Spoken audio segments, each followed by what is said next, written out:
buenas tardes, buenas noches a todos los que nos están viendo por esta sesión online, ¿no?, de la Mesa de Financiación Económica. Yo estoy aquí únicamente para presentar el acto en nombre de las dos instituciones organizadoras, que son el Colegio de Economistas de Cataluña y la Sociedad Económico Barcelonesa de Amigos del País, que han contado además con la colaboración del Instituto de Economía de Barcelona para diseñar el contenido de este programa. Como probablemente todos ustedes saben, esta es la segunda sesión. La primera la hicimos la semana anterior, y en esta sesión, la de hoy, buscábamos un poco el punto de vista más técnico sobre los temas que están sobre la mesa en la reforma, en relación a la reforma de la financiación autonómica, y hacerlo a través de 4 reconocidos especialistas que son los que nos acompañan, ¿no? Y que después, todos los 4 especialistas van a contar con la moderación de la catedrática de la Universidad de Barcelona, Núria Bosch, y también miembro del Instituto de Economía de Barcelona, que yo le voy a dar la palabra a ella para que presente a quienes van a formar parte, a quienes forman parte de la mesa redonda, y aquí introduzca la manera en que vamos a desarrollar esta sesión. Dándole las gracias, repito, a los invitados que participan al tiempo que les va a tomar participar en esta sesión, y a todos los que nos están mirando en este debate, y esperar y sugerir e impulsar que después, cuando terminen las intervenciones de los 4, pues pueda haber un debate entre ellos y todos los asistentes a la sesión. Núria, cuando quieras. Gracias, Martí. Buenas tardes. Hoy tenemos esta mesa que es continuación de la que tuvimos la semana pasada con los consejeros. Decían los consejeros que el tema de la financiación autonómica no estaba de moda, y menos en Cataluña, que ha dejado de liderar este tema como había hecho históricamente. Pero a pesar del contexto en que estamos, nosotros queremos poner este tema sobre la mesa, ¿no? Y para ello pues tenemos hoy a 4 expertos de primera línea que voy a presentar. El orden de intervención, que es el de presentación también, es el orden alfabético, estrictamente alfabético. Entonces intervendrá en primer lugar el profesor Diego Martínez, de la Universidad Pablo de Olavide, y también pues es exsecretario general de Financiación Autonómica y Local del Gobierno de España. En segundo lugar, intervendrá Francisco Pérez, que es catedrático de Fundamentos del Análisis Económico de la Universidad de Valencia y director de investigación del IBIE. Seguidamente intervendrá el profesor Jesús Luis Huerta, que es catedrático emérito de la Universidad Rey Juan Carlos y actualmente director del laboratorio de la Fundación Alternativas. Y finalmente pues intervendrá la profesora Maite Vilalta, de la Universidad de Barcelona y también investigadora del Instituto de Economía de Barcelona, y actualmente también secretaria general de la Universidad de Barcelona.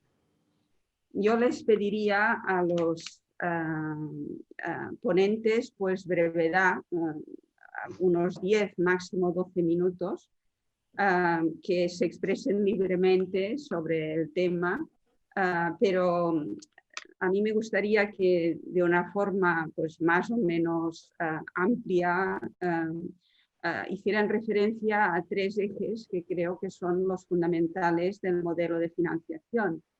En primer lugar, el equilibrio vertical, es decir, el reparto de recursos entre el Estado y las comunidades autónomas, que pues después de tanto tiempo sin reformar el modelo, seguro que se ha quebrado este equilibrio. Por tanto, también esto implica pues, que hay menos cobertura de las necesidades de gasto de las comunidades autónomas. El otro eje importante es el de la autonomía tributaria, tanto pues, a la capacidad normativa que pueden tener las comunidades autónomas como la gestión tributaria. Y finalmente, pues el tercer eje es el de la nivelación.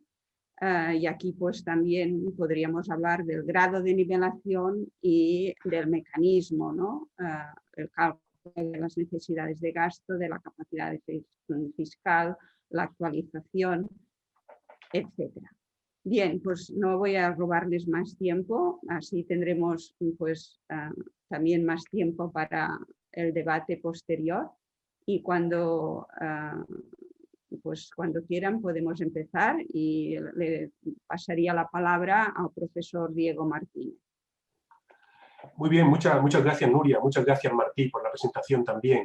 Por supuesto, al Colegio de Economistas de Cataluña y a la Sociedad Amics del País, que creo que están detrás de esta organización. Me da una pena que nos tengamos que ver así, pero bueno, las circunstancias mandan, ¿verdad?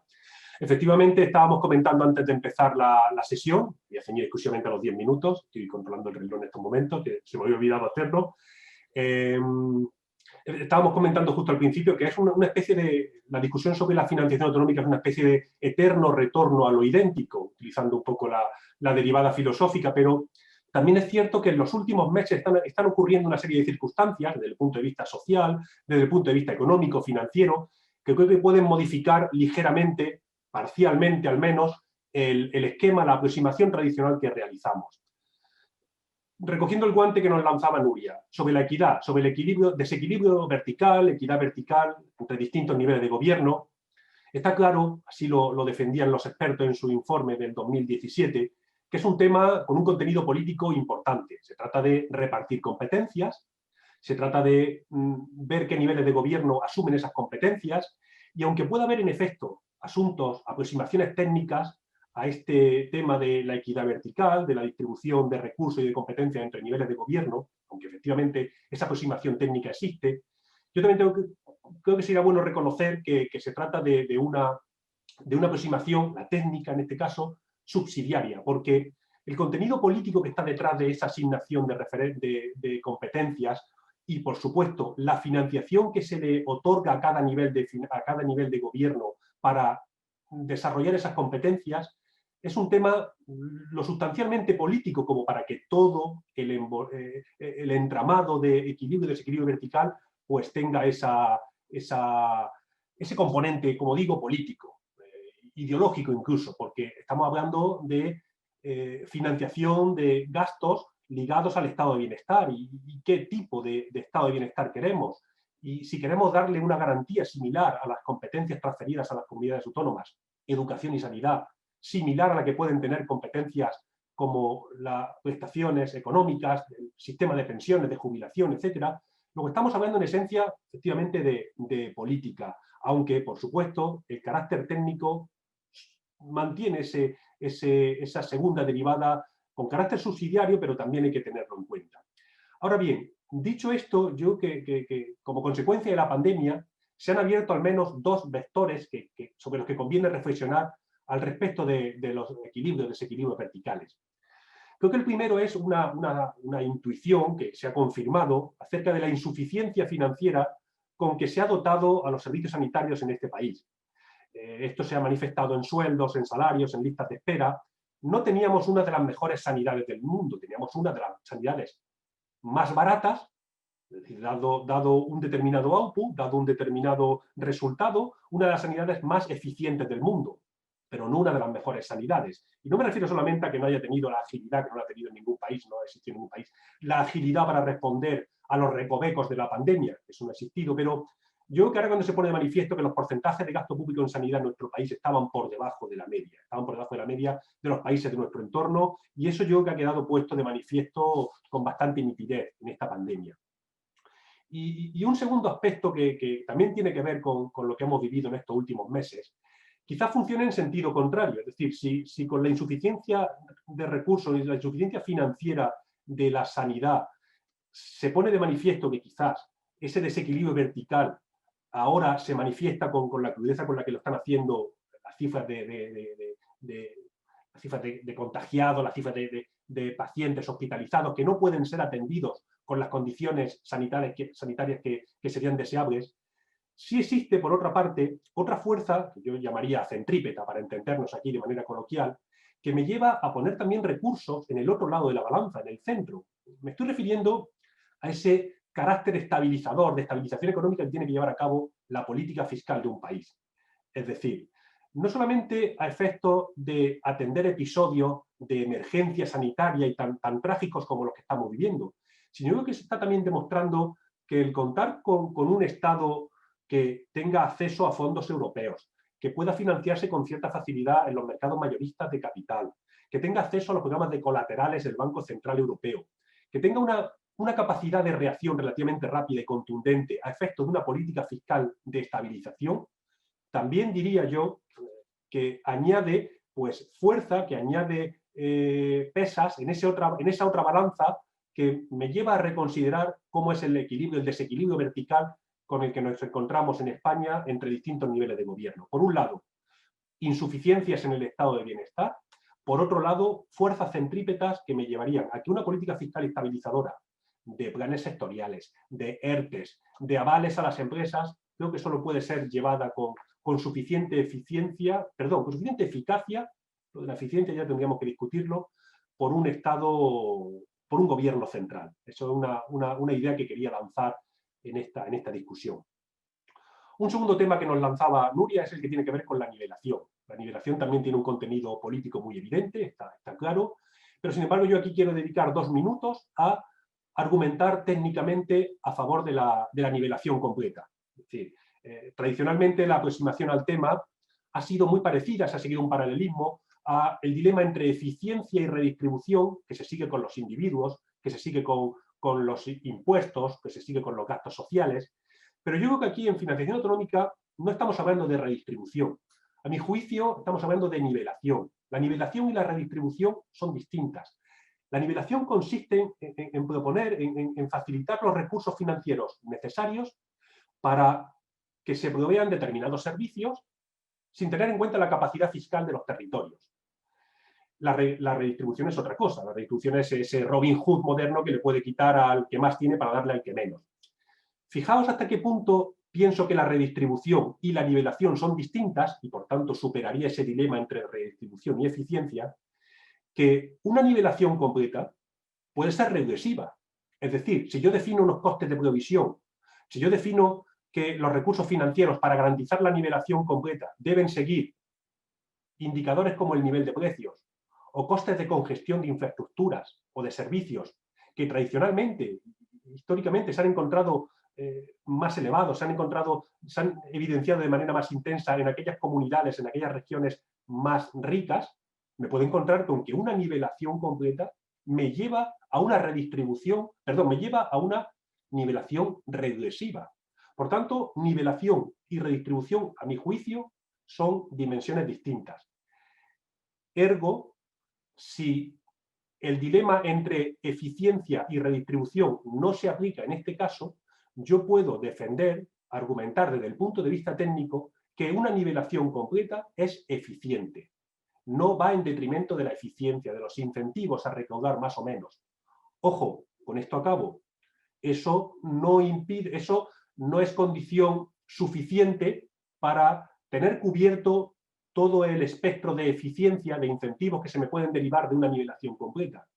Pero sí es cierto que si añado unas recaudaciones normativas bien diseñadas, unas agencias tributarias implicadas con los incentivos muy bien alineados para captar recursos sin costes de eficiencia, sin desincentivos perversos a quedarse con los brazos cruzados, si a esa nivelación completa la acompaño de estas otras dimensiones, yo creo que se puede defender el que la nivelación completa no es ineficiente, no va en detrimento de la ineficiencia. Sobre autonomía tributaria apenas me voy a pronunciar, tenía aquí alguna nota, pero como quiero dedicar mis últimos 2 minutos a un asunto que también, a mi juicio, quizás condicionado por mi experiencia, primero en la Junta de Andalucía y luego en el Ministerio, me ha condicionado lo suficiente como para apuntarlo, y es el de la gobernanza fiscal. Es decir, una reforma de la financiación autonómica, una inyección de recursos, de instrumentos, de nuevas transferencias, de nuevos fondos, etcétera, que no mirase de manera intensa, no de reojo, como se ha estado haciendo hasta el momento, sino de manera intensa, que fuese de la mano de una reforma de la gobernanza fiscal del país en su conjunto. Se está planteando a nivel europeo y en España la Ley Orgánica de Estabilidad Presupuestaria es una ley bonita, pero que ya está oxidada, que ha envejecido de manera muy rápida, que es una ley que no se está cumpliendo, que lleva años sin cumplirse. Pues creo que llevar a cabo una reforma del sistema de financiación sin replantear las condiciones en las que se garantiza la sostenibilidad a medio y largo plazo de los gobiernos autonómicos es hacer una reforma de la financiación autonómica coja, muy limitada. Y con todo este ritmo y todos estos temas, prefiero dejarlo aquí, Nuria, para ceder la palabra al resto de compañeros. Muchas gracias, Diego. Ahora tiene la palabra el profesor Francisco Pérez. Muchas gracias, Nuria. Muchas gracias, Martí, y a las instituciones organizadoras por la invitación. Y buenas tardes a todos. En la convocatoria de esta sesión se ofrecía como referencia la reforma del año 2009, ¿no? Que es donde se aprueba el sistema de financiación en el que estamos desde hace 11 años, por cierto, con un retraso sustancial en su revisión, ¿no? ¿Y dónde nos encontramos? Pues yo creo que nos encontramos, después de ese tiempo, en una situación en la que, contra lo que cabía esperar de algunos de los elementos prometedores del modelo aprobado en 2009, los resultados de su aplicación han sido entre pobres y malos. Las causas, desde mi punto de vista, han sido tres las fundamentales. La primera es que en la fase final de la negociación del diseño del modelo fue desfigurado en sus objetivos con la adición de un conjunto de fondos que rompieron por completo lo que era el elemento central de asumir una nivelación parcial que cubriera al menos los gastos en servicios públicos fundamentales mediante el fondo de garantía. La segunda razón por la que el modelo se aplicó muy mal es que llegó la crisis y con ello cayeron los recursos, y el pacto político al que hacía referencia Diego Martínez, en mi opinión implícito en la aprobación del modelo de 2009 respecto de qué reparto de recursos entre los dos niveles de gobierno se había acordado, saltó por los aires. Y visto en perspectiva, lo que ha sucedido en estos 10 años es que las comunidades autónomas han tenido unos recursos que han evolucionado por debajo de la evolución de los indicadores de necesidad que el propio modelo aprobaba, la población ajustada, y que las administraciones centrales han ganado 4 puntos porcentuales en el reparto de los recursos entre el conjunto de las administraciones. Por tanto, desde este punto de vista ha habido una recentralización de los recursos, y lo que en el caso de la administración central han sido competencias en servicios públicos fundamentales como las pensiones han tenido una cobertura que ha permitido su sostenimiento en relación con la evolución de las necesidades, que en el caso de las comunidades no se ha dado. Y la tercera razón por la que yo creo que el modelo ha funcionado muy mal es que en su aplicación ha ofrecido notables ejemplos de falta de lealtad institucional en la forma de ser gestionado, porque el modelo asume una restricción que, reconozcámoslo, es difícil de eliminar, y es que España es un país que se descentraliza de manera muy importante y que al mismo tiempo quiere mantener unos compromisos de solidaridad interregional fuertes. Y esto es lo que dice la Constitución. Tiene que ver fundamentalmente con garantizar que el acceso a los servicios de los que depende la igualdad de oportunidades no dependa del territorio donde viven los ciudadanos y los contribuyentes. Bueno, el equilibrio entre este objetivo y una descentralización importante de los instrumentos financieros, de una descentralización fiscal importante, es delicado, y las restricciones derivadas de nuestra pertenencia a Europa han añadido piezas a esa restricción, y el resultado es que las decisiones de recursos muy importantes para las comunidades están en manos de la Administración Central, que es la que tiene la capacidad normativa sobre la imposición indirecta por obligación del marco europeo. Y la forma en la que se han adoptado decisiones sobre estos impuestos indirectos pues puede ser visto, yo así lo veo, como un ejemplo de escasa lealtad institucional entre los dos niveles de gobierno de los que estamos hablando. Por tanto, daré un dato sobre esta cuestión, ¿no? Que es conocido y que ha sido bien documentado con posterioridad al trabajo de la comisión de expertos por el comité técnico que se reunió en los meses posteriores, ¿no? La decisión de cuando subieron los tipos impositivos del IVA y los impuestos especiales en dos etapas, ¿no? Y de compensar estos incrementos de fondos de los que más de la mitad debían corresponder a las comunidades autónomas mediante el fondo de suficiencia, fue que las comunidades han dejado de percibir en el periodo 2010-2017, según las estimaciones realizadas, más de 60.000 millones de euros. Por tanto, ¿cuál es la situación? Y yo creo que existen razones para cuestionar que la equidad vertical o el equilibrio vertical, mejor dicho, se haya mantenido. En segundo lugar, la autonomía tributaria, si miramos desde el punto de vista del ejercicio que se ha hecho de las competencias en manos de las diferentes administraciones, no ha avanzado. Y el aspecto al que se refería también Nuria en la introducción, en materia de gestión tributaria, las comunidades siguen dependiendo de una agencia en la que participan de manera formal pero no real, digamos, no es un agente que esté al servicio de dos principales, que son las comunidades autónomas y el gobierno central. Y desde el punto de vista de la nivelación o de la solidaridad, pues la situación no ha cambiado. Esos fondos que desfiguraron el objetivo del fondo de garantía se aprobaron para mantener el statu quo, es decir, para que no se produjera no ya el respeto a los niveles de ingresos absolutos de todas las comunidades, que es algo que en el momento de iniciar cualquier transición yo creo que todos estaríamos dispuestos a aceptar, es que de facto se mantuvieron las diferencias relativas y sigue habiendo entre comunidades autónomas de régimen común diferencias cercanas al 30% de ingresos por habitante o por habitante ajustado. Y además al lado hay un régimen foral que, más allá de su singularidad institucional,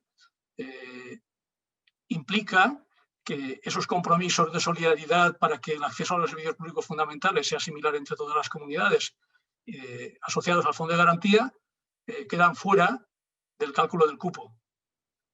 La contribución a la solidaridad interterritorial de las comunidades forales consiste en contribuir al FCI, que es un fondo en la actualidad de 450 millones de euros.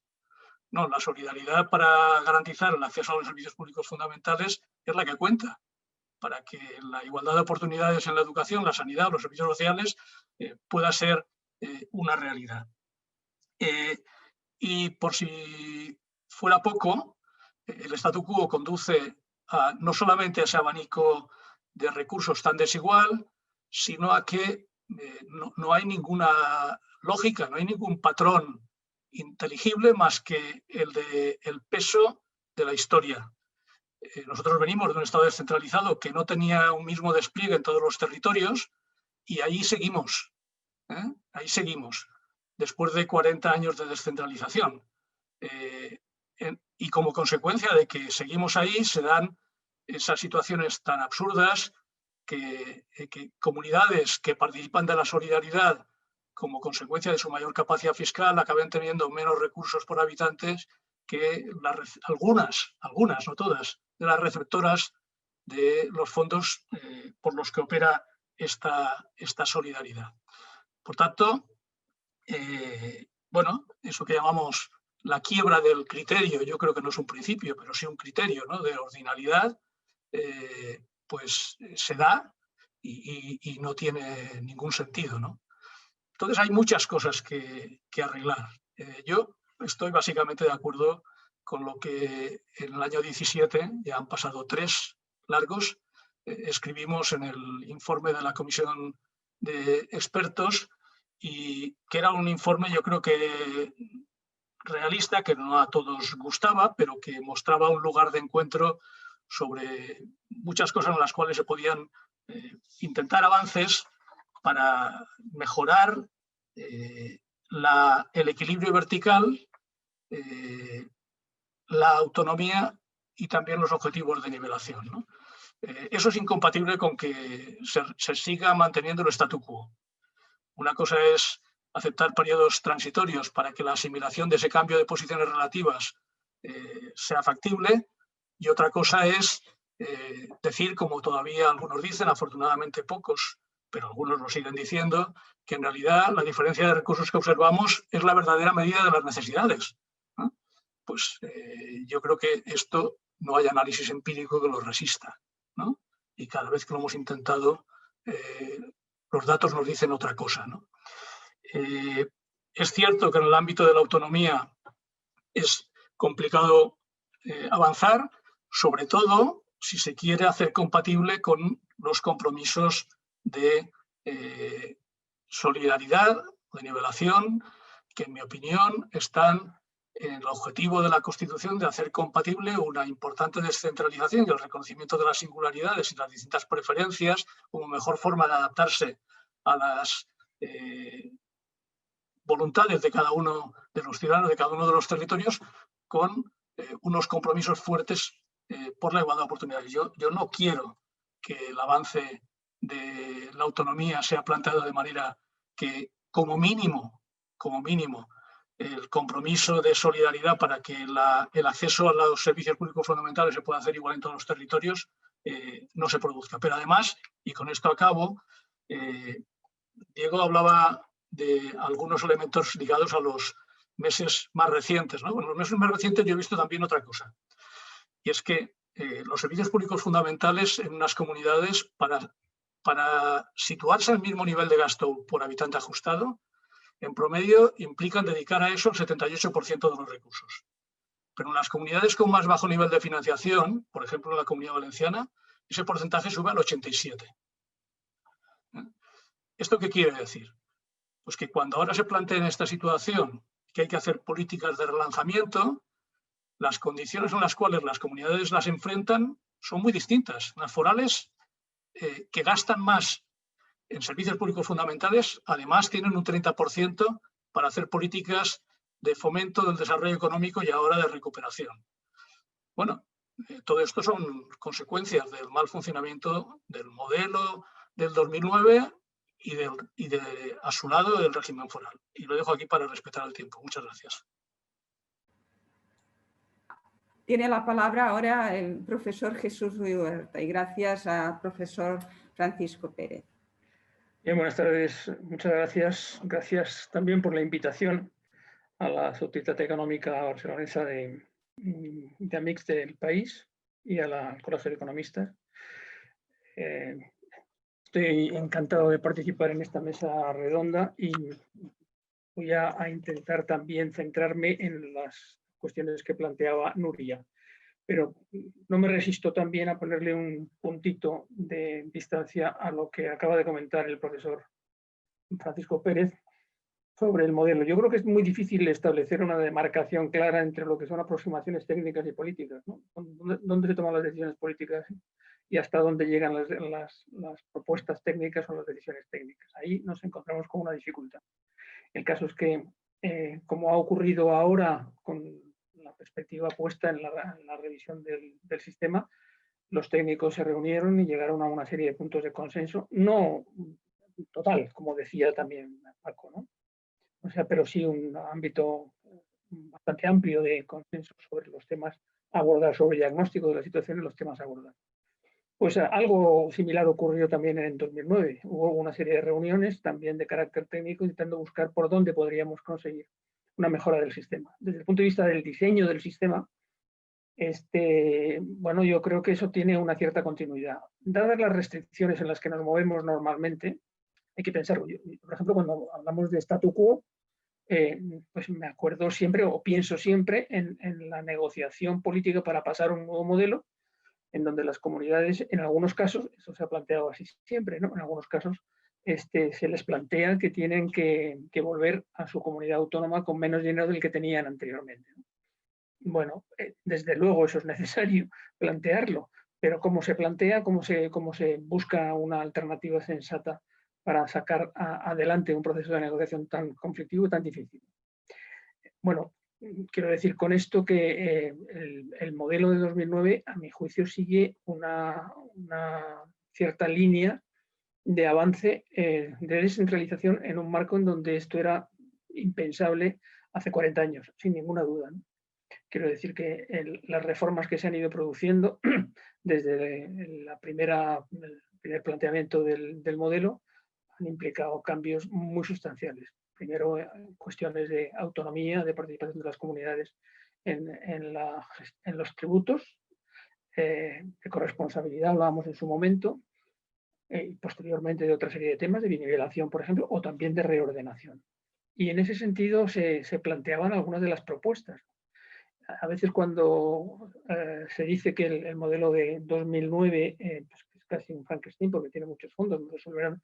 Bueno, yo quiero recordar solamente, no me quiero extender mucho sobre esto porque me gustaría hablar de los otros temas, quiero recordar solamente que en el momento en que se está planteando, eso lo recordará también seguramente Nubia, que asistía a alguna de las reuniones que manteníamos en el Instituto de Estudios Fiscales, se planteaba la necesidad de poner coto al problema de la reordenación y el fondo de competitividad dentro de los fondos de convergencia en cierta medida iba dirigido a evitar hasta donde se pudiera la reordenación. Una cosa es el diseño y en ese sentido, a mi juicio, se dio un paso adelante. Es verdad que en la propia negociación se plantearon toda una serie de limitaciones nuevas, ¿no? Otras comunidades demandaban compensaciones porque las comunidades que se iban a beneficiar del fondo de competitividad eran las comunidades con mayor nivel de capacidad fiscal, con mayor capacidad fiscal, ¿no? Fundamentalmente Baleares, Cataluña y Madrid, ¿no? En fin, yo creo que esto es así. Luego, en la aplicación concreta nos encontramos con un montón de problemas. Para empezar, la crisis económica, que ha apuntado también Paco Pérez. Yo creo que la crisis económica hacía inviable cualquier modelo de financiación, ¿no? Y luego, desde luego, también la toma de decisiones y la aplicación que se hace del modelo en aspectos concretos que lo fueron desvirtuando en buena medida. La pregunta que yo haría una vez estas consideraciones rápidas sobre el modelo de 2009 es si el momento actual no se plantea, no se lleva adelante una reforma, cuáles son las razones, ¿no?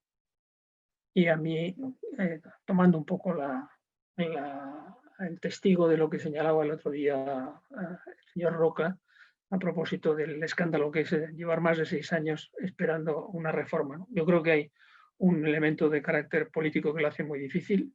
Ha cambiado mucho el panorama, nuevos partidos políticos, muchas elecciones, mucha debilidad de los gobiernos que tenían que tomar la decisión de reformar. Una situación económica muy mala, la crisis económica y el endeudamiento derivado de la crisis económica que implicaba que cualquier reforma iba a tener serias dificultades y debería afrontar serias dificultades. Y en segundo lugar también la ausencia de Cataluña. Es decir, Cataluña no estuvo presente en el informe de los expertos, ¿no? Y ha estado un poco al margen de toda esta demanda de reforma. Yo creo que este es un factor importante porque la comunidad Cataluña ha sido un promotor de las reformas que se han ido dando a lo largo del tiempo. Desde las primeras propuestas iniciales, allá por el año 93, de introducir algún elemento de corresponsabilidad, aunque fuera muy modesto, aunque el recargo en el impuesto sobre la renta de las personas físicas, hasta la consolidación de la autonomía tributaria en las distintas reformas posteriores, los cambios en la nivelación, también los instrumentos que luego a lo mejor no dieron de sí todo lo que se esperaba para combatir la reordenación. La última pregunta respecto a esto, ¿es posible hoy?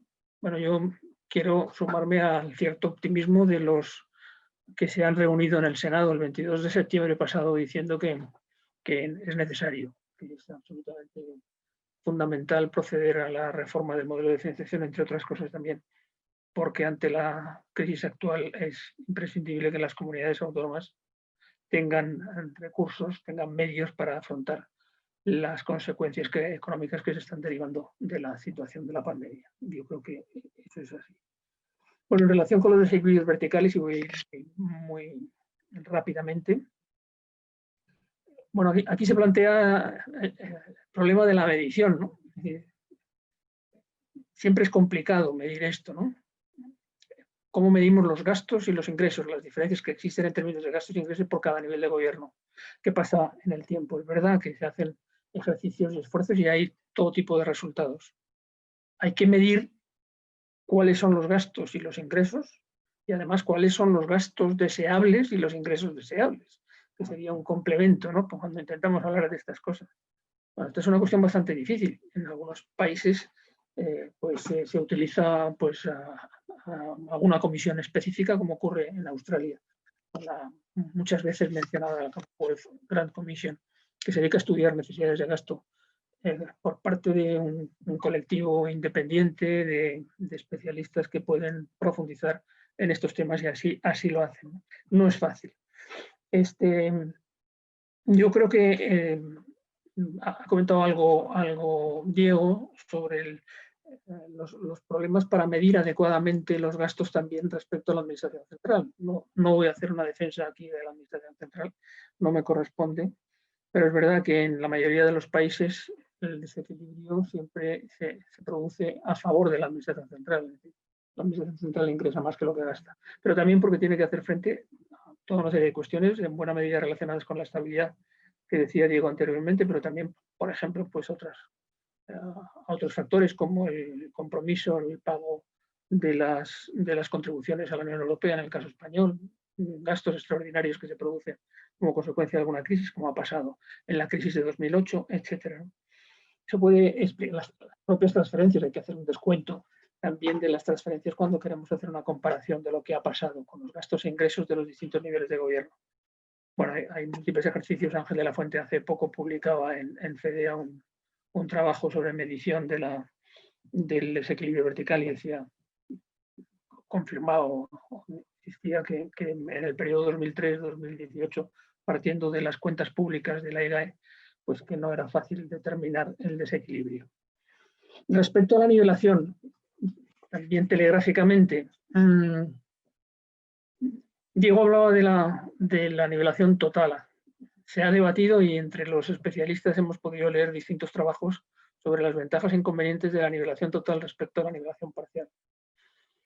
Para mí, entiendo los argumentos que plantea Diego, pero para mí el problema se plantea también entre un cierto principio de equidad, que quizá no es lo mismo que la redistribución, y un principio de autonomía. Es decir, si vamos a un esquema de nivelación total, el margen de autonomía queda muy limitado. Entonces ahí podemos encontrarnos con una cierta dificultad. Cuando además la nivelación es muy potente, pues se genera también un problema de pérdida de incentivos, tanto por parte de las comunidades que tienen que ceder los recursos como de las receptoras. Esto es algo que ha pasado en España y ha pasado en Alemania, por ejemplo, con las comunidades más ricas, ¿no? Cuando propusieron aquel recurso ante el Tribunal Constitucional alemán, que fue en parte estimado porque pensaban que el mecanismo de ecualización era excesivo y que se producía una cierta sobrenivelación en relación a lo que se pretendía. Respecto a la situación en España, bueno, el fondo, con todos los problemas de funcionamiento que se han producido en el Fondo de Garantía de Servicios Públicos Fundamentales, es un fondo que pretende la nivelación total, ¿no? Quizá en los trabajos que hacíamos, al menos al principio, la primera conclusión a la que se llegaba es que la financiación por habitante ajustado pues, tendía a ser la misma, ¿no?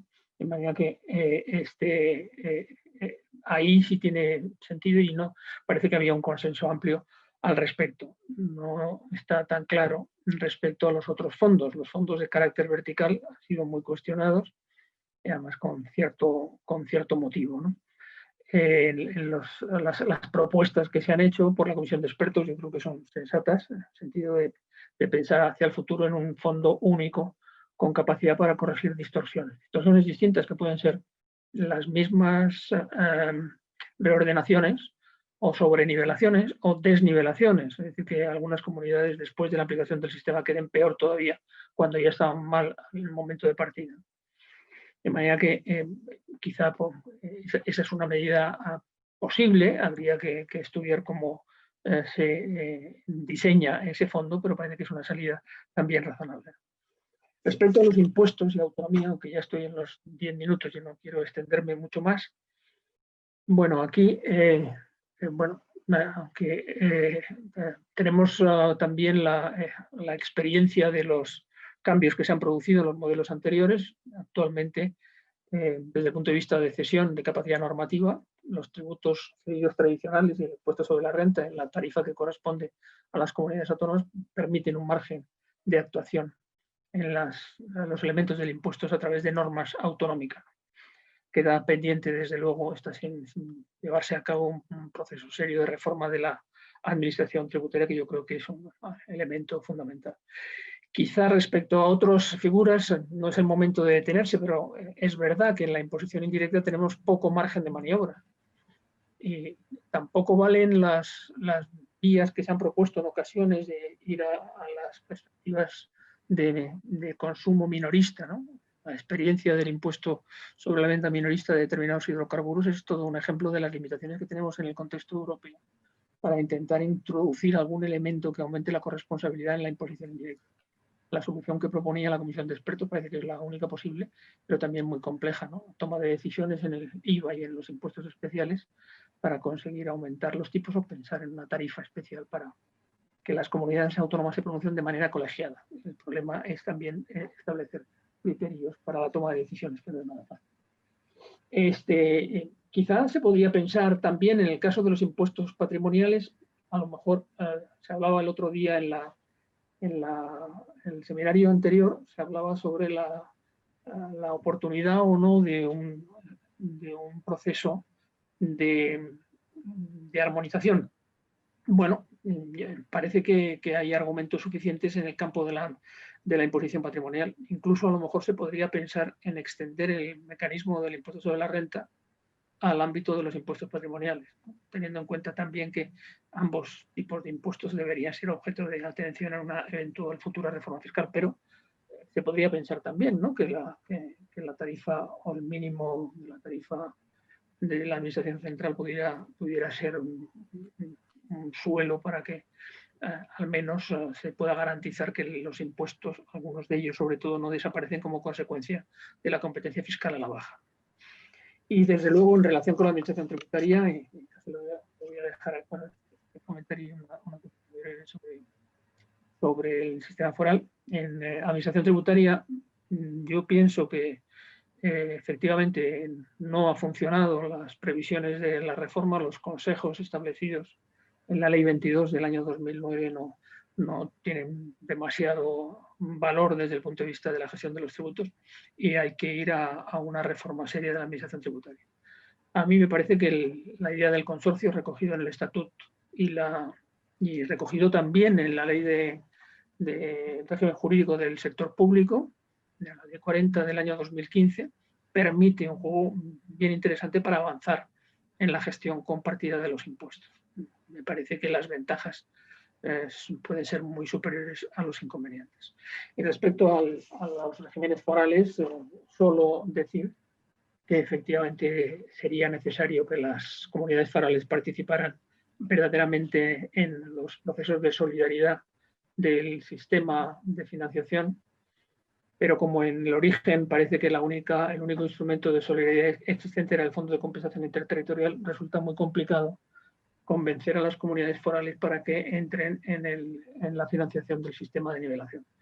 Bueno, también el libro de los expertos, la comisión de expertos se pronuncia al respecto, proponiendo toda una aproximación gradual para llegar a un cierto compromiso de las comunidades forales por esta vía, ¿no? Y la otra alternativa, que yo creo que es la única viable, es fortalecer mucho más el Fondo de Compensación Interterritorial, en el cual, desde luego, sí entran las comunidades forales.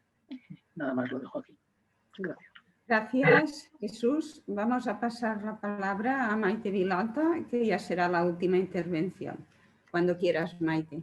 Muy bien. Bona tarda, Núria. Bona tarda, Martí. Bien, muchas gracias por la invitación y bueno, que me permite poder compartir esta mesa, aunque sea virtual, con unos compañeros con los cuales hemos discutido y hemos hablado muchísimo sobre este tema, ¿no? Bien, yo he planteado mi intervención haciéndome a mí misma 3 preguntas y que he buscado también una respuesta a mí misma a estas 3 preguntas, ¿no? Y es lo que quiero compartir con ustedes. Una de ellas se centrará fundamentalmente con lo que nos planteaba Nuria, ¿eh? Pero la primera pregunta que me hago es, ¿una reforma para qué? Yo lo diría de una forma muy breve, pues para seguir avanzando hacia la configuración de un modelo que haga compatible la autonomía tributaria de los gobiernos autonómicos con algún principio de equidad. Es decir, seguir avanzando hacia un modelo que se parezca, que sea similar al que tienen pues, los gobiernos que podríamos calificar de genuinamente federales. Y por tanto me estoy refiriendo a Alemania, Suiza, Canadá, Estados Unidos. La reforma debería servir para avanzar hacia el modelo que tienen estados donde los gobiernos obtienen sus recursos, y me refiero a los gobiernos estatales de estos países, lo que aquí serían las comunidades autónomas si realmente fuéramos un estado federal. Digo, pues cómo obtienen sus recursos fundamentalmente de los tributos que les pagan sus ciudadanos, donde la soberanía fiscal no es un patrimonio o un monopolio del gobierno central, donde se nivelan parcialmente los recursos, haciendo efectivo así un principio de equidad. Aquí la excepción sería Estados Unidos, que sería el único en donde este principio no lo cumple, donde se coordinan las decisiones en materia fiscal, donde se vela por la estabilidad de la hacienda de todos los gobiernos y donde se cumplen los pactos. Este sería para mí el faro, ¿no? La hoja de ruta que nos tendría que llevar a una reforma de la financiación. La segunda pregunta que me planteo es, ¿y esto cómo se logra? ¿Esto cómo se come? Y aquí, bueno, pues tengo que decir que partimos del modelo del 2009. Y su pregunta sería, ¿es inservible? Y mi respuesta es no. Por lo tanto, yo empezaba diciendo, tenemos que seguir avanzando. Por tanto, yo estaría de acuerdo con las intervenciones, algunas de las intervenciones que me han precedido, en que hemos avanzado mucho, ¿no? Pero tal como está, pues yo creo que requieren cambios y precisamente cambios en los 3 elementos que nos planteaba Nuria, ¿no? En primer lugar, el equilibrio vertical. Está claro que se ha roto, ¿no? En el año base, cuando se firmó el pacto, la distribución, es decir, el grado de cobertura de las necesidades de gasto del gobierno central y de los gobiernos autonómicos era 1. Y este se ha roto a favor del gobierno central. Y aquí todos los datos pues, y los estudios que se han hecho, pues es un dato muy objetivo, ¿no?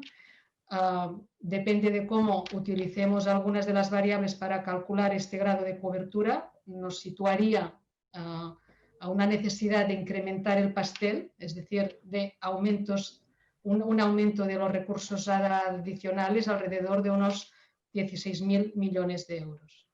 Por tanto, primer punto de la reforma, incrementar el pastel, incrementar el volumen global de recursos en manos de las comunidades autónomas. En segundo lugar, la autonomía tributaria, lo que nos planteaba Nuria.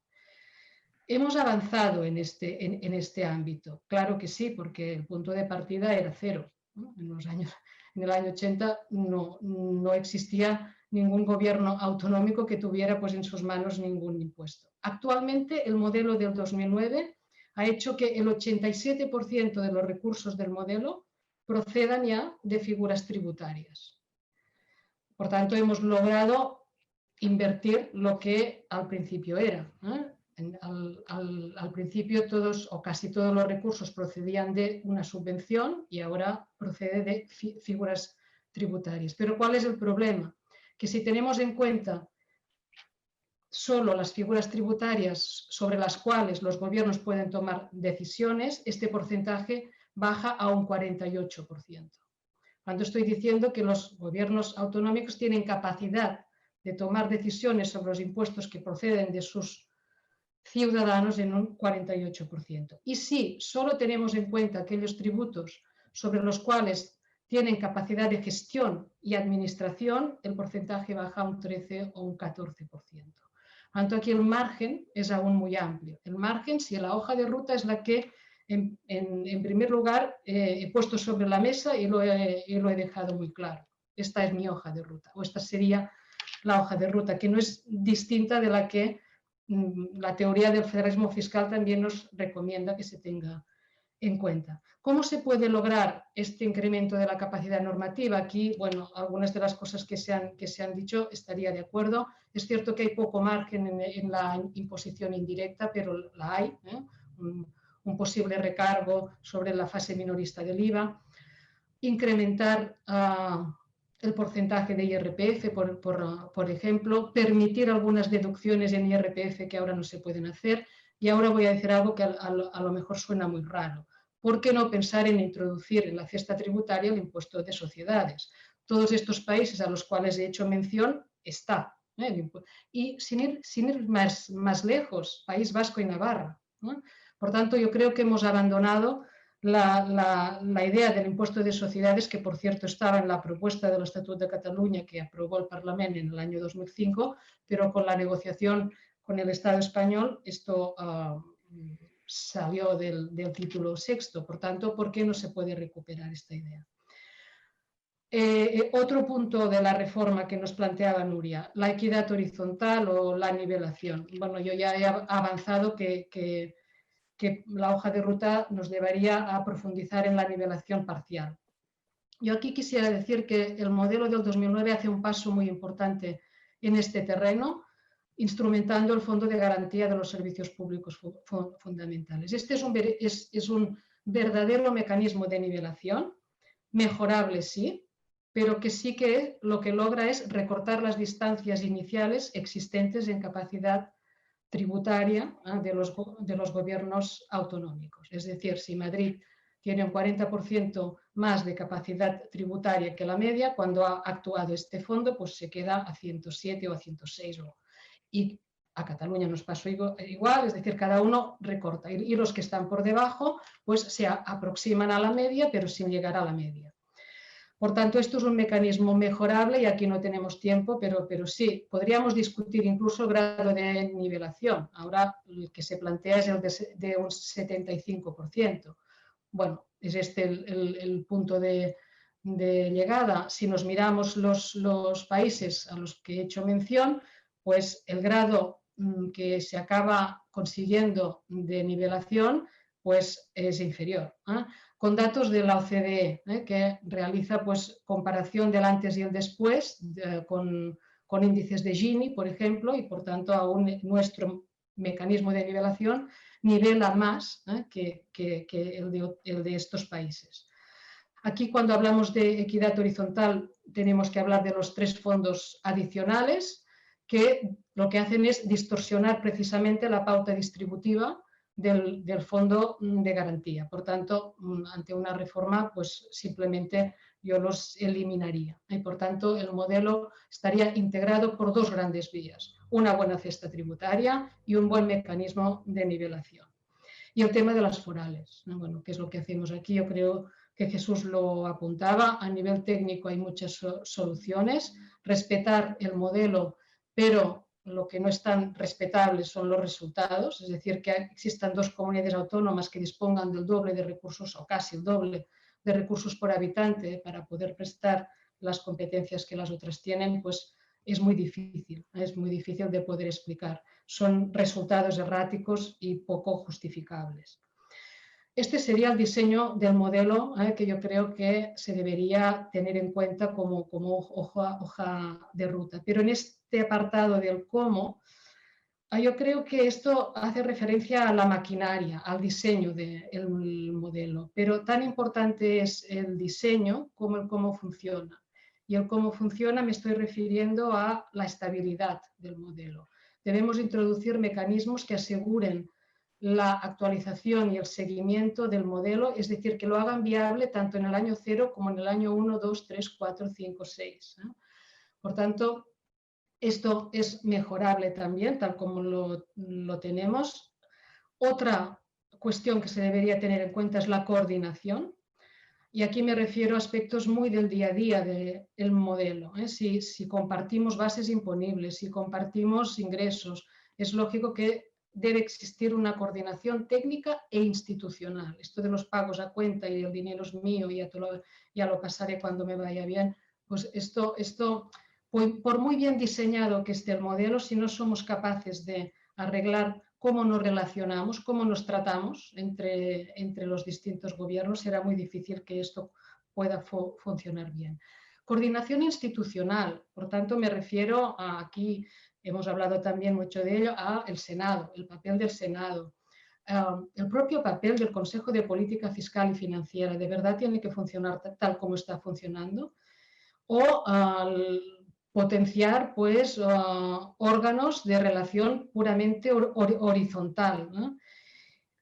Otra variable a mejorar la transparencia. Es un modelo poco entendido por la ciudadanía. Los ciudadanos no saben muy bien a dónde van a parar sus ingresos y por tanto yo creo que esto, y también a nivel técnico, sabemos cómo se puede lograr. Y finalmente, lealtad. Si no somos capaces de cumplir lo pactado exactamente en los mismos términos en que ha sido pactado, es muy difícil que esto pueda funcionar. La deslealtad, bueno, se puede demostrar con un ejemplo muy claro. No se está revisando cuando se tenía que revisar. Es que no solo es deslealtad, estamos incumpliendo una ley. El modelo de financiación pactado en julio del 2009 quedó regulado en una ley aprobada por las Cortes Generales, por tanto se está incumpliendo una ley. Y la deslealtad vino también, por ejemplo, en el funcionamiento del Fondo de Competitividad, etc. Por tanto, el cómo, yo diría, hay mucho trabajo a hacer, porque algunas de las cosas que he señalado yo creo que requieren cambios normativos y jurídicos importantes. Quizás también cambios en la Constitución. No sé si algunas de las cosas que he dicho deberían quedar ya reflejadas en el marco constitucional. De hecho, así lo tienen los estados que voy citando como referentes. Y pasaría a mi tercera pregunta, que es quizás la pregunta del millón. ¿Y esto quién lo propone? ¿Esto es viable o no? Un poco ha entrado también en el tema Jesús, ¿no? En primer lugar, a quien debería creérselo que existe esta necesidad de reformar el modelo es el Gobierno central, que es quien tiene pues, la capacidad de dar el pistoletazo de salida, ¿no? Que esto también es muy curioso, ¿no? Porque bueno, muestra también una mentalidad de un país muy descentralizado, pero de comportamiento y de funcionamiento muy unitario. ¿Por qué tiene que ser el Gobierno central quien tenga esta potestad? Parece que todos los gobiernos autonómicos estarían de acuerdo en que se tiene que cambiar el modelo. Pues estamos esperando a que el gobierno central pues, considere que ha llegado el momento. Por tanto, primero, el gobierno central. Dos, ¿quién quiere avanzar realmente en el Estado español hacia un modelo que potencie, que avance en autonomía tributaria? Es decir, que los gobiernos autonómicos consigan sus recursos fundamentalmente de los tributos que les pagan sus ciudadanos. Pues no sé, yo quisiera citarles algunos datos del CIS, en donde se planteaba, esto era justo antes de la pandemia, no creo que la pandemia haya podido hacer cambiar esto mucho, pero la pregunta era qué preferencias tienen los ciudadanos en relación a distintas alternativas de organización del Estado. Sistema actual, sin autonomías, mayor autonomía, menor autonomía o posibilidad de independizarse.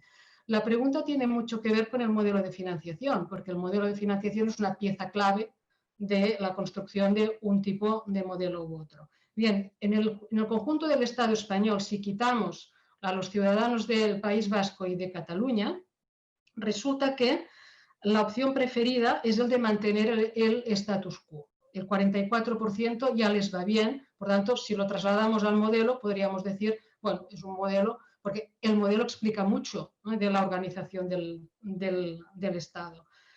Pero ojo, porque el 31% de los ciudadanos españoles desearían una recentralización. unos suprimiendo las autonomías, el 19%, o reduciendo el grado de autonomía existente actualmente, el 12%. Bueno, esta es la fotografía. Veamos en Cataluña qué pasa ante estas mismas preguntas, muy similar a lo que pasa en el País Vasco. En Cataluña, los ciudadanos insatisfechos con el status quo es una cuarta parte, un 26%, perdón, satisfechos con el status quo, es decir, que ya les va bien el modelo actual, un 26%. Un 55% desearían alternativas que aumentaran, que supusieran seguir avanzando en un aumento de autonomía. Y dentro de ese 55, un 30% la independencia y un 25% incrementar la actual autonomía. El País Vasco es curioso porque el porcentaje de satisfechos con el modelo actual es mayor que en Cataluña, es de un 39%. Quizás algo tiene que ver su modelo de financiación, ¿no? Por tanto, bueno, ¿quién quiere esto? Bueno, no lo sé. Y dentro de esta última pregunta que me hacía, y aquí también se ha expuesto el papel de Cataluña. Cataluña ha jugado un papel muy activo, y no solo activo, sino propositivo, en avanzar hacia el modelo que tenemos, ¿no? Pero ahora parece que no está, o no está, ¿no? Y creo que se decía también en la sesión de la semana pasada, el modelo de financiación no está en la agenda política de las principales formaciones políticas de Cataluña. Por lo menos aquellas que hasta poco pues, estaban juntas, avanzando, ¿no? O creyendo que el modelo de financiación tenía que ser una pieza clave de este encaje, y que el modelo era el que les he descrito. Es decir, y el modelo del 2009 está muy claro que pretende esto, ¿no? Pretende hacer compatible esta autonomía con la equidad. Por tanto, ahora no sé muy bien qué es lo que llevan los partidos políticos en relación a este tema. Quizás tendremos la ocasión de escucharlos si hay una campaña electoral y unas elecciones en Cataluña, como están previstas en febrero, y a ver cuáles son las propuestas. Pero sí que tengo que decirles que mirando en el sistema comparado estados en donde existe una situación similar o que podría ser similar a la de Cataluña dentro del Estado, y me refiero al Quebec o a Escocia, esto solo se puede solucionar, por lo menos durante un tiempo, ¿no? Aceptando que hay preferencias distintas, y distintas no quiere decir mejores ni peores, son distintas, y anhelos distintos en relación al grado de autogobierno y de autonomía tributaria. Por tanto, en estos países, pues los modelos de financiación de Quebec y de Escocia contienen algunos elementos diferentes que les permiten pues ejercer este mayor grado de autonomía. Yo no sé si la condición que haría que Cataluña se sentara por lo menos en la mesa a escuchar cuál es la propuesta del resto del Estado español en relación a la financiación sería introducir algunos elementos de los que acabo de señalar. Es decir, empezar a oír que el trato distinto a los distintos es también, y los hacendistas lo sabemos, a hablar de equidad. Y con esto acabaría. Gracias. Bien, muchas gracias a todos los ponentes. Ahora el público asistente puede hacer preguntas a través del chat. Entonces, yo creo que con la intervención hay acuerdos y algún desacuerdo, pero sí que ha quedado claro que el modelo del 2009 pues, ha roto el equilibrio vertical, ¿no? Y que este es un tema importante cara a la reforma para solucionar. Y después también pues, que el modelo del 2009 tenía una filosofía buena de nivelación, el fondo de garantía, ¿no? De los servicios fundamentales, pero que los fondos pues, que se añadieron desvirtuaron el modelo, ¿no? Y por lo tanto aquí también hay demasiada complejidad y una reforma tendría que mejorar todo esto, ¿no?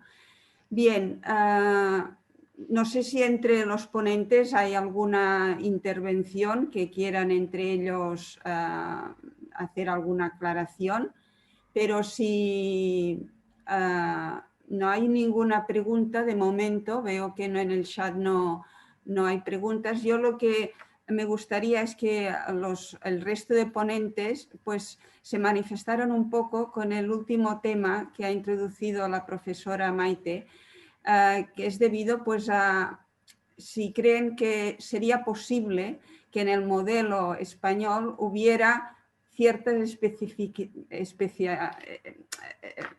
diferencias, ¿no? Como el caso, por ejemplo, de Quebec o Escocia, que hablaba Maite. Es decir, ¿sería posible que Cataluña tuviera un modelo específico con una mayor descentralización, ya que las preferencias de sus ciudadanos así lo piden, que otras comunidades que a lo mejor pues, el modelo actual ya las satisface? ¿Cómo ven la posibilidad de introducir una cierta diferenciación territorial? Si alguno de los ponentes quiere intervenir en este punto, porque veo que todavía no han entrado preguntas.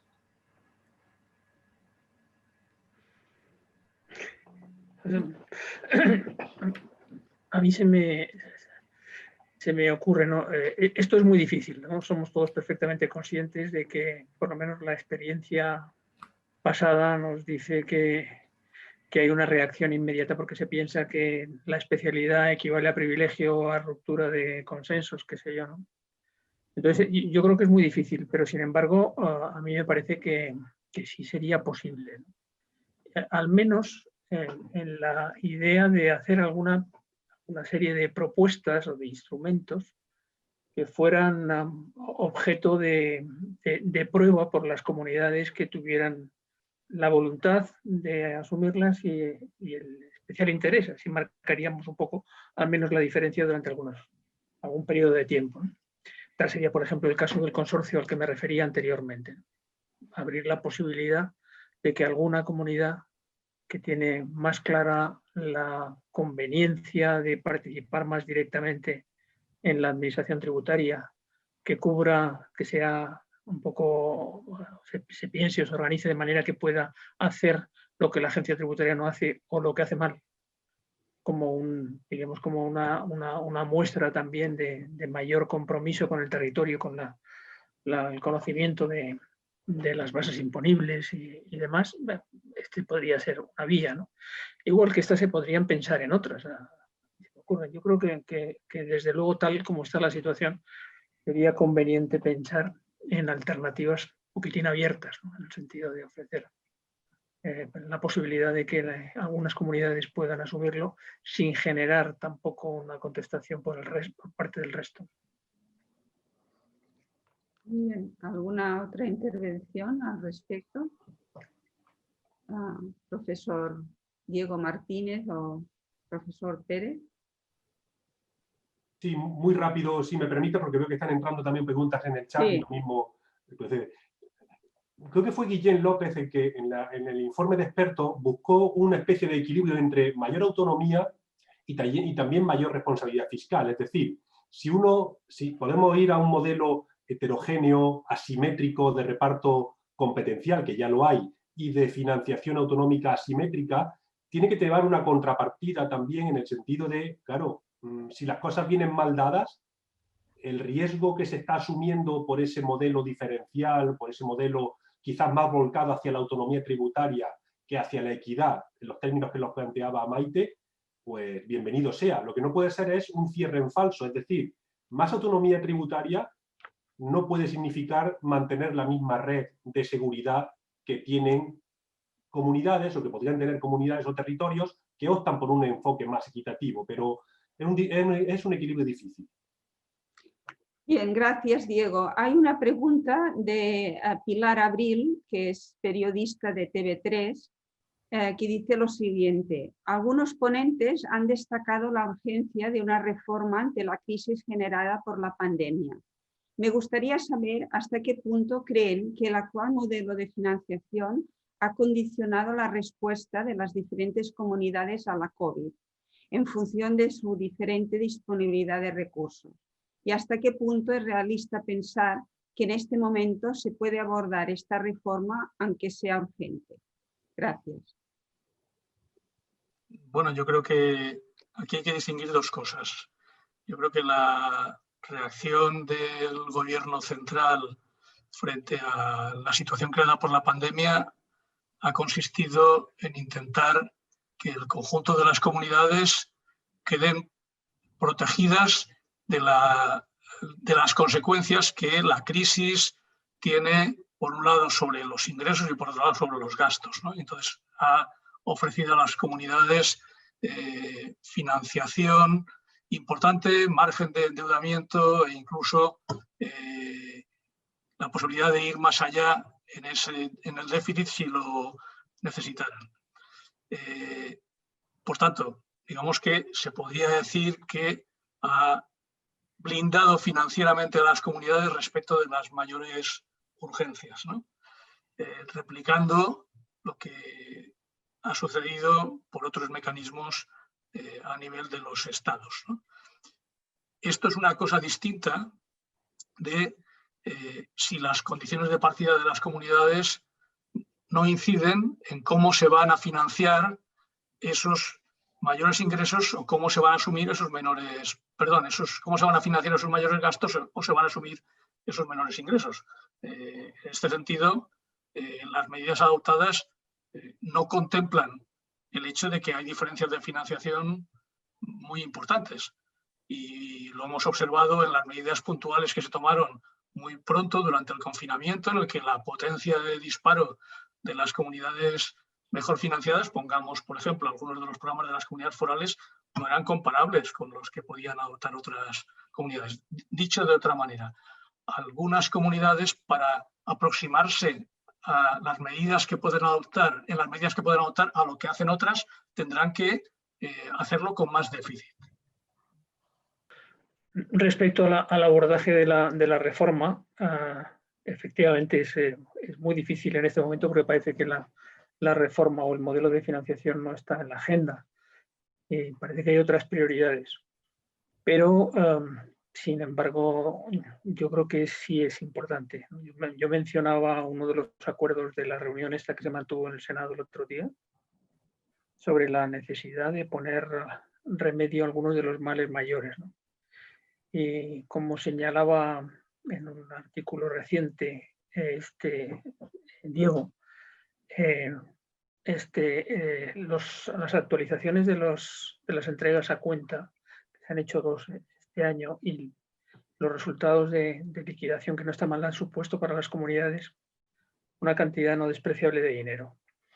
El problema que se presenta es el futuro, es decir, cómo se va a poder atender los problemas económicos que ya están surgiendo, pero que van a incrementarse como consecuencia de la pandemia después, disponiendo además seguramente de menos recursos, porque esas entregas a cuenta cuantiosas van a implicar también la necesidad de, en la medida que no se ajustan al ciclo, no se ha podido ajustar al ciclo, pues se van a encontrar con problemas para hacer frente a jugar un papel decisivo o importante en la lucha contra los aspectos económicos derivados de la pandemia. Que hay otra pregunta, pero no se identifica quién la formula y dice lo siguiente. Técnicamente se puede avanzar en mejorar el modelo de financiación, pero políticamente los partidos políticos estarían dispuestos a asumir una reforma del modelo que sin duda va a perjudicar a unos o a otros. Es decir, pregunta un poco si la reforma es viable, ¿no? Políticamente. Ya, yo no sé, en relación a esta pregunta yo creo que lo señalaba el profesor Pérez también, ¿no? Cuando hablamos de financiación estamos hablando de cuestiones a veces muy técnicas, ¿no? Porque para el cálculo del reparto de recursos o el mismo mecanismo de nivelación, pues exige una solución muy técnica, pero que solo puede ser resuelta en el ámbito de la política. Porque decidir el grado de nivelación es una cuestión que debe tener un gran consenso. Y por tanto, si en estos momentos no existe, pues se pone de manifiesto una cierta inestabilidad política, ¿no?, que hace que nunca encontremos el momento. Por tanto, quizás sea la muestra de una inestabilidad más profunda, ¿no? Porque está claro que técnicamente, económicamente es urgente, ¿no? Porque creo que era Diego también que lo señalaba. Cuando hablamos de estos temas estamos hablando en el fondo de los recursos que tendrán los gobiernos autonómicos para hacer frente al estado del bienestar, porque las competencias están en manos de los gobiernos autonómicos. Una mala financiación de los gobiernos autonómicos es una mala financiación de este tipo de competencias, por tanto es grave. Y no encontrar nunca el momento, ¿no?, de hacer frente a la reforma que estamos de acuerdo que se tiene que llevar a cabo, pues, y el no encontrar el momento, o bien es porque ahora en la pandemia o la situación política no lo hace recomendable, pues bueno, pone de manifiesto una cierta inestabilidad, ¿no? Respecto a la dificultad política de avanzar en la reforma del modelo, efectivamente esa dificultad existe y exige un compromiso, un consenso político que en estos momentos no se atisba, pero sí hay, por apuntar, aunque sea de manera secundaria, marginal, un par de bálsamos que ayudan. Uno es una aportación de recursos, que ha ocurrido en reformas anteriores y por lo que estamos poniendo de manifiesto se puede justificar desde el punto de vista de la equidad vertical.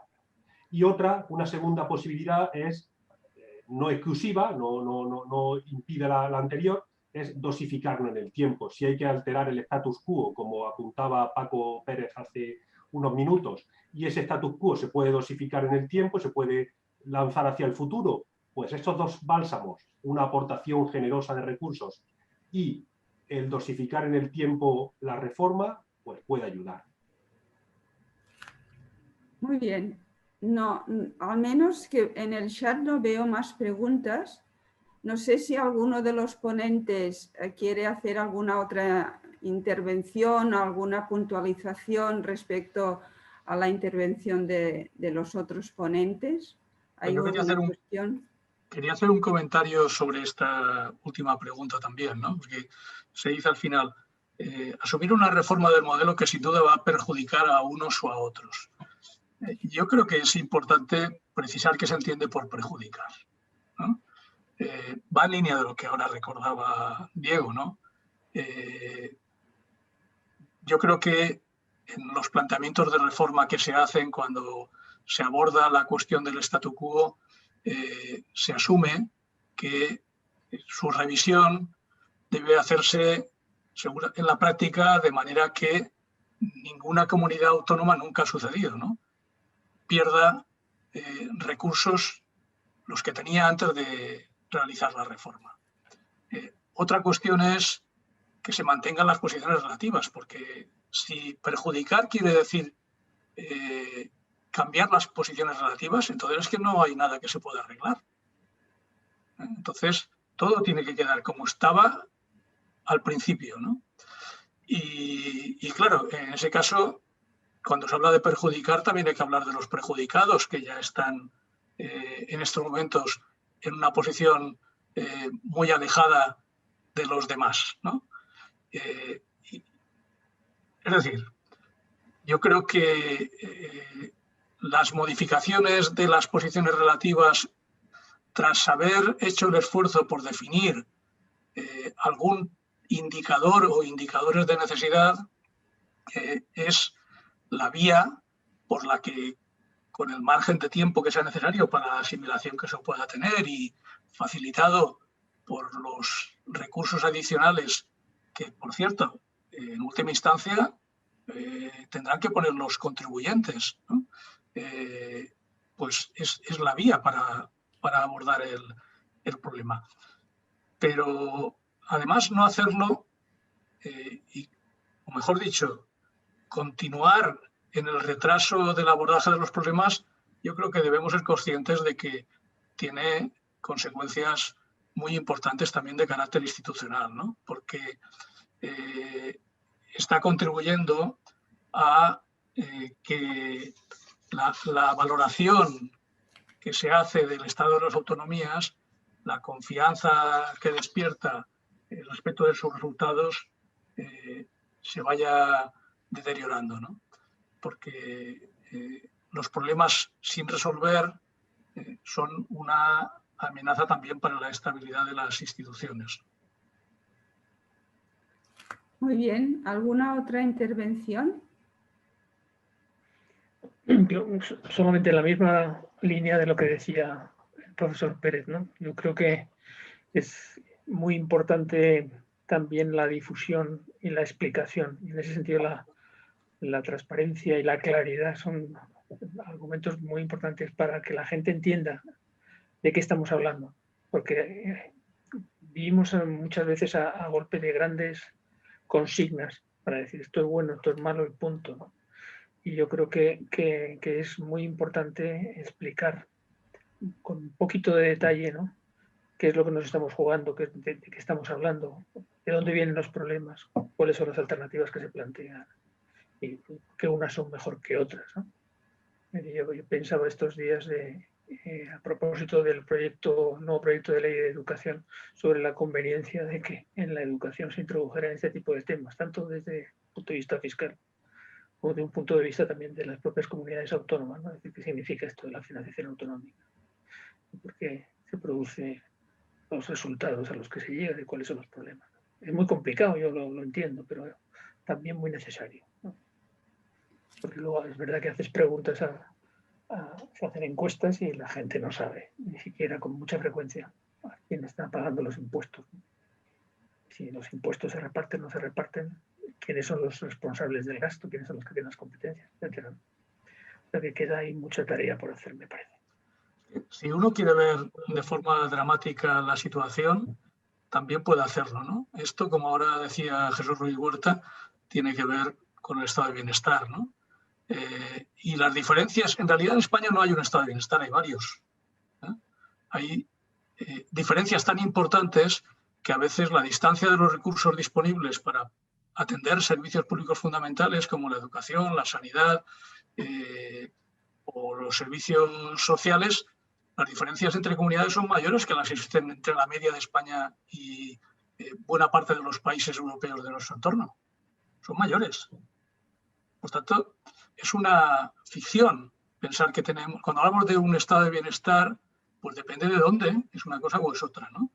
Por tanto, estamos hablando, y hay otra cosa que claro, está relacionada directamente con esta, ¿no? En la medida en que hemos tomado una decisión, que es la de descentralizar servicios públicos como estos, y que, por tanto, los niveles de su prestación dependen de los recursos que tengan las comunidades autónomas, los objetivos de igualación de las oportunidades, que en última instancia son a nivel individual, vienen filtrados por estas diferencias de recursos. Y, por tanto, no se concretan de la misma manera en los diferentes territorios. Esto hay que, creo que, insistir en el significado de lo que significan, de lo que implican estos retrasos y también el mantenimiento de esta dualidad entre los regímenes común y foral. Y hay una cuestión a la que yo antes no he respondido, ¿no?, planteada respecto de la conveniencia o la deseabilidad de que se abriera el abanico de las alternativas. Bueno, a mí me gustaría discutir de esto con concreciones, porque si el abanico de las alternativas implica que esta asimetría, que no me gusta nada, se ampliara más todavía, pues no me gustaría. Si por el contrario se encontrara una forma efectiva de hacer compatible las diferencias de preferencias también respecto del grado de autonomía deseado, con ese compromiso amplio por la igualdad de oportunidades que alcance a todos los ciudadanos españoles, pues entonces estaría mucho más abierto. Muy bien. No sé si hay más intervenciones. Yo creo que ya estamos dentro del tiempo, diríamos, que tenía que durar el debate. si no hay más intervenciones, yo agradezco pues, a los ponentes la intervención, su claridad, su alto nivel y también por haberse ajustado bastante al tiempo, ¿no? No sé, Martí, si quieres añadir algo. Decía que primero que daros las gracias por vuestras intervenciones.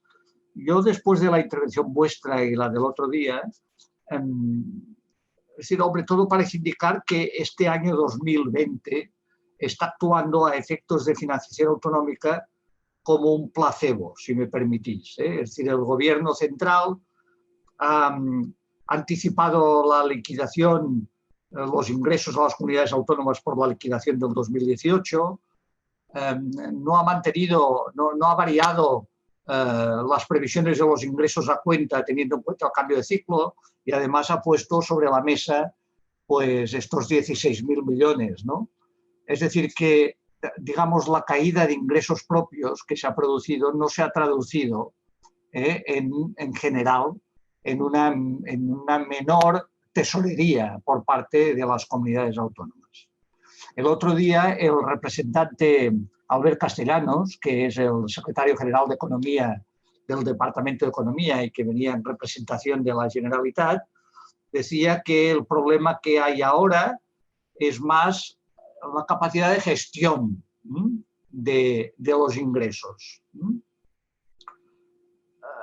Es decir, la Generalitat de Cataluña, como otras comunidades, pueden establecer, como ha sucedido recientemente, una subvención a los bares por una determinada cantidad y ha establecido un mecanismo que, hombre, que no ha funcionado como era deseable, ¿eh? Era una especie de a ver quién llegaba primero a la web para pedir la subvención. Evidentemente la web cayó, habían muchas más solicitudes que no ingresos. Es decir, el tema de gestión es un tema importante. Yo cuando digo que placebo es que probablemente podremos entiendo que las comunidades autónomas en estas circunstancias pueden sobrevivir a las circunstancias actuales, como finalmente también hace el gobierno central. Pero el horizonte yo creo que lo apuntaba Paco, ¿no?, en tu intervención. El problema a lo mejor no es tanto ahora, sino es lo que va a suceder después, ¿eh? Y después quiere decir cuando se recupere, digamos, la normalidad normal, y se hayan interiorizado las valoraciones políticas que hagan los ciudadanos del funcionamiento de las comunidades autónomas. Es decir, el ciudadano, al menos aquí en Cataluña, difícilmente entiende que aquí estén cerrados los bares y restaurantes y en Madrid estén abiertos y el nivel de contagios sea más reducido en Madrid que en Barcelona. Es decir, difícilmente entiende esto, ¿no?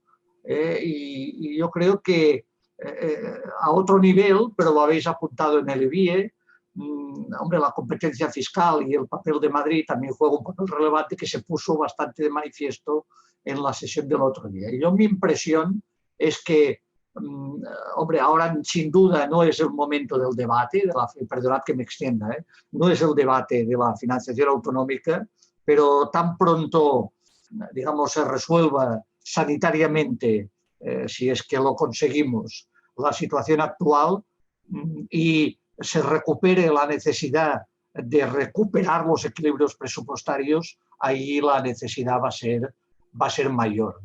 Me atrevería a decir que esto probablemente no va a suceder en el 21, pero en el 22 podría ser un buen momento para, si todavía hay una confianza ciudadana en el estado de las autonomías, que es un poco la incógnita que habrá que ver en función de cómo perciban los ciudadanos la gestión autonómica de esta pandemia, en mi opinión, ¿no?